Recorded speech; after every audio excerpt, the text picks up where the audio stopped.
महाराज जी बोले, जिस प्रकार अभिनेता के मर जाने पर, मरा नहीं है, नाटक किया है, अभिनेत्री ऐसे रोती है कि देखने वाले उसको देख के हाय राम कितनी रो रही है, लेकिन वास्तविकता क्या है, वो अभिनय है। देखिए आचार्य चरण क्या बोल रहे हैं, बोले जिनका आचरण शुद्ध नहीं है, जिनके विचार शुद्ध नहीं है, जिनका खान पान शुद्ध नहीं है, जिनका जीवनचर्या शुद्ध नहीं है, और वो अगर ठाकुर जी के सन्मुख जाकर के बहुत भावुकता दिखाते हैं, निश्चित ही वो केवल और केवल एक अभिनय, वास्तविकता नहीं हो सकती। वास्तविकता अगर होगी, आपका स्वयं का मन करेगा कि इस विषय को मैं सुधारूं, अपनी इस दिनचर्या को मैं सुधारूं, अपने इस आचरण को मैं सुधारूं। और क्षमा कीजिए, अगर उस सुधार का चित्त में भाव प्रकट नहीं हो रहा है, तो आप अभिनय ही कर रहे हो भाव के नाम पर। रामानुजाचार्य जी कहने लगे, अब मुझे मेरा कौन है? तब कांचीपुरी स्वामी जी ने कहा, तुम्हारे नाथ साक्षात जगन्नाथ हैं, रंगनाथ हैं, अब तुम्हें हम एक सेवा देते हैं। बोले क्या सेवा? बोले पास में एक सरोवर है, वहां से नित्य जल लेकर के आया करो ठाकुर जी के सेवा के लिए। सोचो कितनी सूक्ष्म सेवा से रामानुजाचार्य जी ने अपनी सेवा भाव को प्रारंभ किया। कुछ दिन उन्हीं के पास रहे, और फिर हमने कल बताया कि रामानुजाचार्य जी का मन था कि मैं रंगनाथ जाकर के श्री यमुनाचार्य जी से गुरु दीक्षा ग्रहण करूं, पर ठाकुर जी नहीं चाहते थे। और ये दोनों मिल गए तो पूरी पृथ्वी का उद्धार कर देंगे, जीवों को तो वैकुंठ भेज ही देंगे, ये पृथ्वी के कान में भी मंत्र बोल करके पृथ्वी का भी उद्धार कर देंगे। बोले इन दोनों का मिलन नहीं होना चाहिए। तब जैसे ही रामानुजाचार्य जी पहुंचे, कल सबने कथा सुनी थी ये, रामानुजाचार्य जी पहुंचे तो श्री यमुनाचार्य जी की 3 उंगलियां बंद थीं और वे वैकुंठ धाम प्रस्थान कर चुके थे। तब आपने 3 संकल्प लिए। पहला संकल्प क्या लिया? श्री वैष्णव मत का प्रचार और संसारी जीवों का हरि चरणों में शरणागति कराऊंगा। ये बात सुनते ही आपकी एक उंगली खुल गई। दूसरी बात आपने कही, ब्रह्म सूत्र और विष्णु सहस्त्र नाम पर श्री भाष्य लिखूंगा, दूसरी उंगली खुल गई। तीसरी बात आपने कही, द्रविड़ भाषा में, दक्षिण भाषा में लिखे हुए श्री वैष्णव परंपरा के ग्रंथों को मैं संस्कृत में बद्ध करूंगा, कहते तीसरी उंगली खुल गई। मतलब उनकी एक प्रकार से भावनात्मक दीक्षा तो यमुनाचार्य जी ने कर दी। रामानुजाचार्य जी ने प्रणाम किया, लेकिन नाराज हो गए।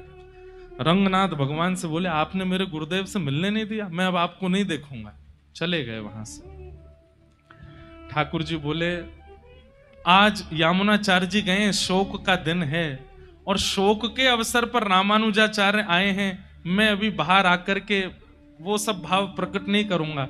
मैं तो तब रामानुज को मिलूंगा जब आनंद का उत्सव हो रहा। अभी रामानुजाचार्य जी कहें शोक है, इसलिए अभी रूठ के चले गए, कोई बात नहीं, हम मना लेंगे बाद में। रामानुजाचार्य जी वहां से वापस आए, और फिर यमुनाचार्य जी के ही 5 शिष्यों से रामानुजाचार्य जी ने अपने संपूर्ण सिद्धांत को ग्रहण किया। कैसे? श्री कांचीपुरी स्वामी जी से आपने सेवा पद्धति सीखी, ठाकुर जी की सेवा कैसे होती है।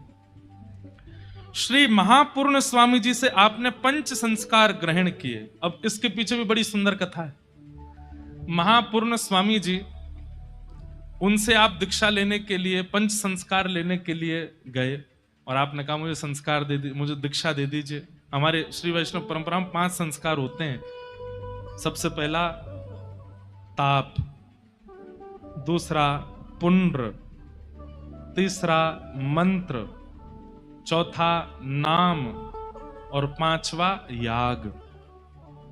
पहले गुरुदेव यहां शंख चक्र पधराते हैं, उसके बाद तिलक लगाते हैं, उसके बाद मंत्र देते हैं, फिर आपका नामकरण करते हैं, और पंचम संस्कार होता है ठाकुर जी की शरणागति कराते।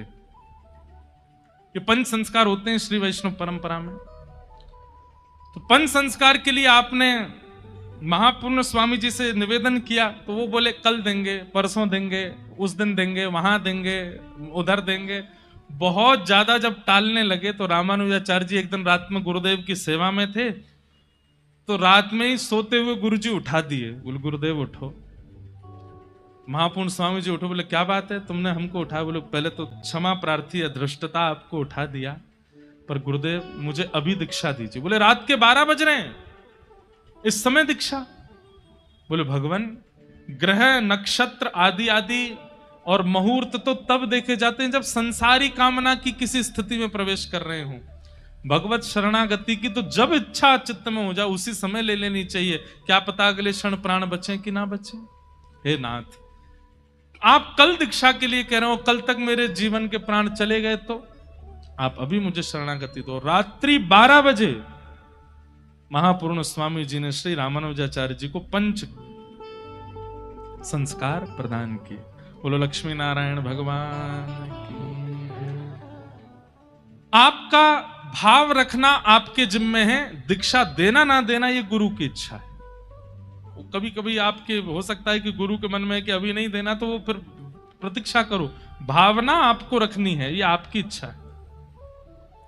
फिर जो अष्टाक्षर मंत्र आपको प्राप्त हुआ, गुरु मंत्र आपको प्राप्त हुआ, आपके मन में थी इसकी विधि मुझे जाननी है, तब आप गोष्ठीपूर्ण स्वामी जी के पास गए और उनसे कहा कि नारायण मंत्र की मुझे विधि बताइए। तब गोष्ठीपूर्ण स्वामी जी ने इनको 17 बार उन्होंने भी टाला, नहीं बताया।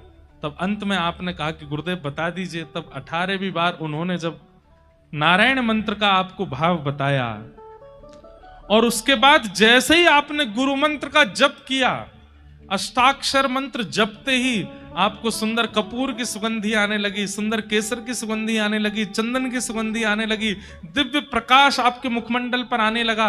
तभी आपने नेत्र खोल करके देखा तो शंख चक्र गदा पद्मधारी साक्षात श्रीमन नारायण भगवान सन्मुख प्रकट हो गए।